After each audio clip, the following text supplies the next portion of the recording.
greet our friends everywhere with Chapter 18 of Thunder in the Heather, the story of John Knox. This is another in the series, Stories of Great Christians, and is brought to you from the Moody Bible Institute in Chicago.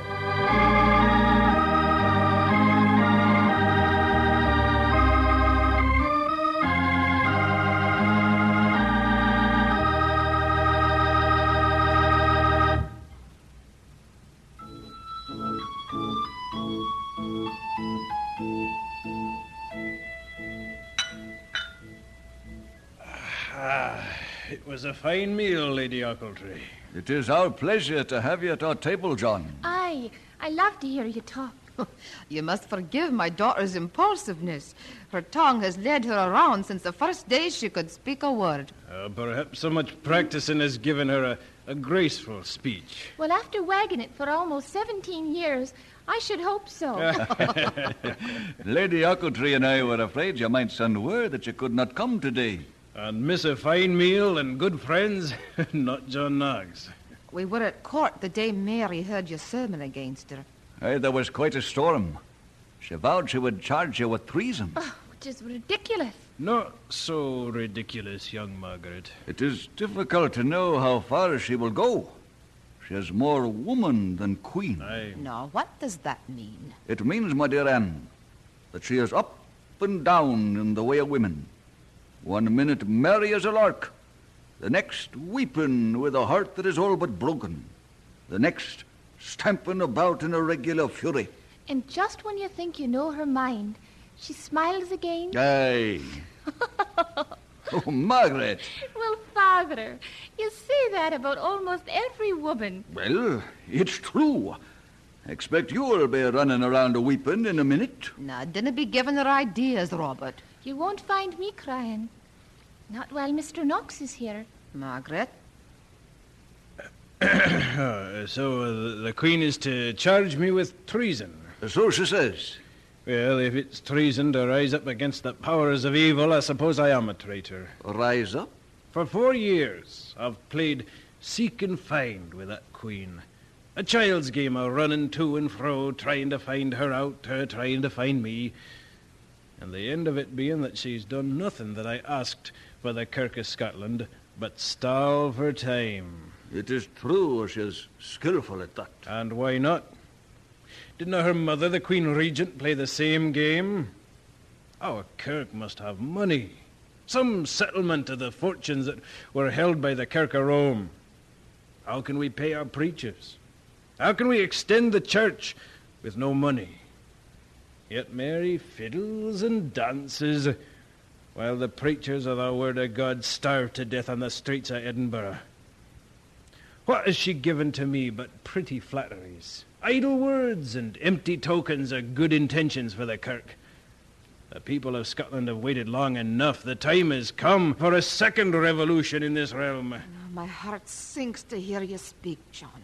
And shall the Kirk of Jesus Christ fall into ruin because of the treachery of this child? And is she not looking about for a husband? And will the times be better when she takes a son of Rome to wed? And when her bairns are baptized within the Kirk of Rome? Oh, no, the people of Scotland must show their mind before her power is too great for them.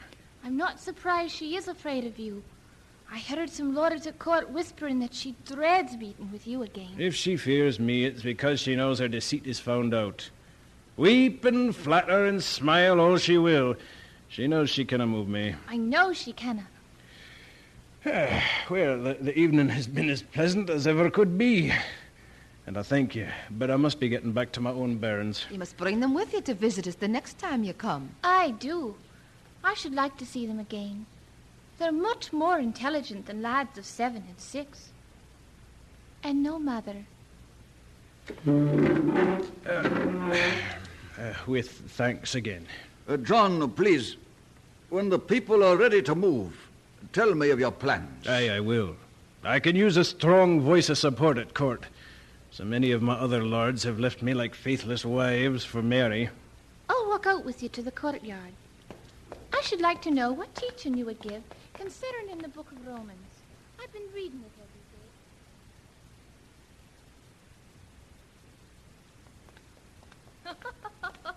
And when we got home, Father said it was the last time I could go to court and mock the gentleman there. Why do you make sport of them? They're silly, empty heads. Surely not all of them. And you're a bonny lass. I thought you never noticed women. Oh? Why? The Queen is very beautiful, and she tries to charm you. Yet you say she can't move you, and I know it's true. There's more to notice in a woman than the pink of her cheeks. If the heart is treacherous, the face is smirched. What do you mean by a treacherous heart? By a heart that is false, one that flatters. She means nothing that she says. But if a heart were true, then could you be moved by even a bonny lass? Margaret, what are you saying to me? You said I was bonny. And I'm thrice your age. And thrice better than the larkin lads at court. Well, you are of the blood. What does that matter? There's such a little royal blood in me, you couldn't mind that. And your soul is royal, John Knox. You cannot mean you want to wed an old man with two lads. Aye, I can. And your father and mother? I've told them already. Told them? Told them what? That I love you. That I want to be your wife. I cannot believe it. John, I will make you happy and take care of you and your parents. Your father would consent to your marrying me? He says you are the greatest man in Scotland. Who better could he wish for me? Margaret Stuart. You would exchange the name of Stuart for Knox? With all my heart.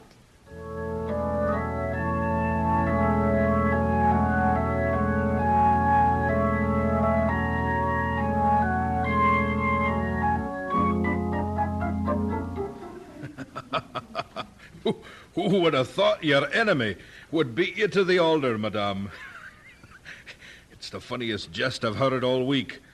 Why, he's 50 years and she's a lass of 17. I think that's repulsive. What do I care about ages? But to think he would presume to ally himself with the royal family. But so distantly. Oh, am I never to be rid of this man? They say he allured her by sorcery and witchcraft, so she declares she cannot live without him. Oh, it's monstrous. Scotland is laughing at him, madame. This might do you more good than beheading him. To imagine that saucy, shouting, provoking man married to a Stuart. And he dares to criticize me for whom I choose to marry. When I marry, let John Knox say one word, whoever I choose, and I shall make him regret he ever had a tongue. Ah, my queen, do not think of Knox. Think of your holiday in the West Country. Oh. Why do I ever think of him? Come, Lord Bothwell, we will have some wine and plan how the court will be amused on our journey.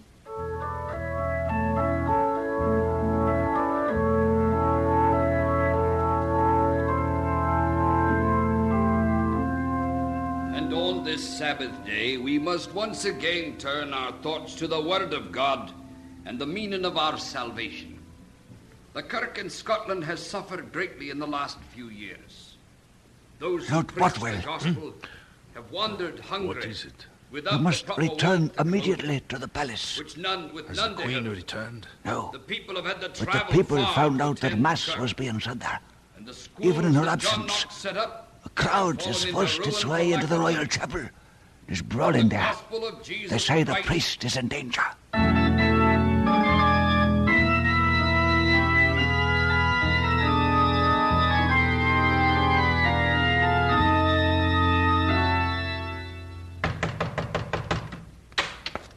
John. You have news. Father, let me take your wraps. Hello, my dear. Thank you. John, the Queen has returned from the West Country. Is going to bring to trial the two leaders of the crowd that broke into the royal chapel. Ah, this is the time. She's given us reason enough before for a revolution. But this... Hate it as they did. The people permitted Mass to be said for the Queen. But what a mistake. To continue Mass in the chapel, even when the Queen herself was not present. There is one Roman kirk come back to Scotland. It must be struck down lest others come.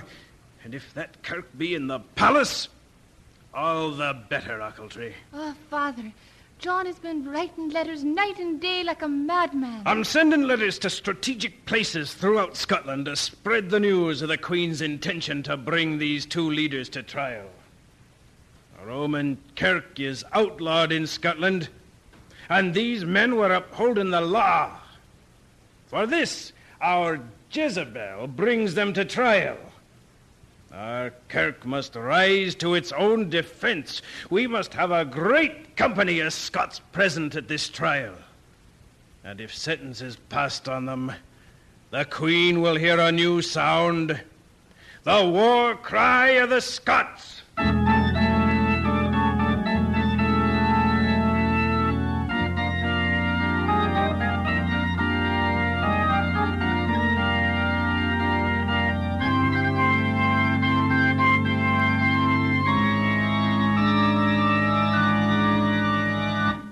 Did you write this letter, Mr. Knox? Aye. What do you mean by personally summoning the Queen's subjects? I've done nothing wrong. You are in grave trouble, Mr. Knox, and you say you've done nothing wrong. Scotsmen have been called to assemble together in the past. That was before the Queen had come to Scotland. Mr. Knox, men have borne with you in the past, but the Lords will not tolerate you in the future if you'll not bow to the Queen. Her Majesty is very angry, but she still does not desire to humiliate you in a public trial. We've tried strenuously to pacify her, and if you will admit you were wrong to do this, perhaps matters between you and the Queen might come to peace. I dinna agree that I was wrong, and a public trial would suit me well, for all could then hear the word of God defended, and John Knox make his own defense. What defense could you possibly have? Well, since I'm already guilty in your eyes, it would not do for me to lay my defense before you. There must be a public trial. Well, if you will not take the helps of the Lords of Scotland, then you will come to trial, and there will be no help from us then. But there will be help from God. God is a very present help in trouble.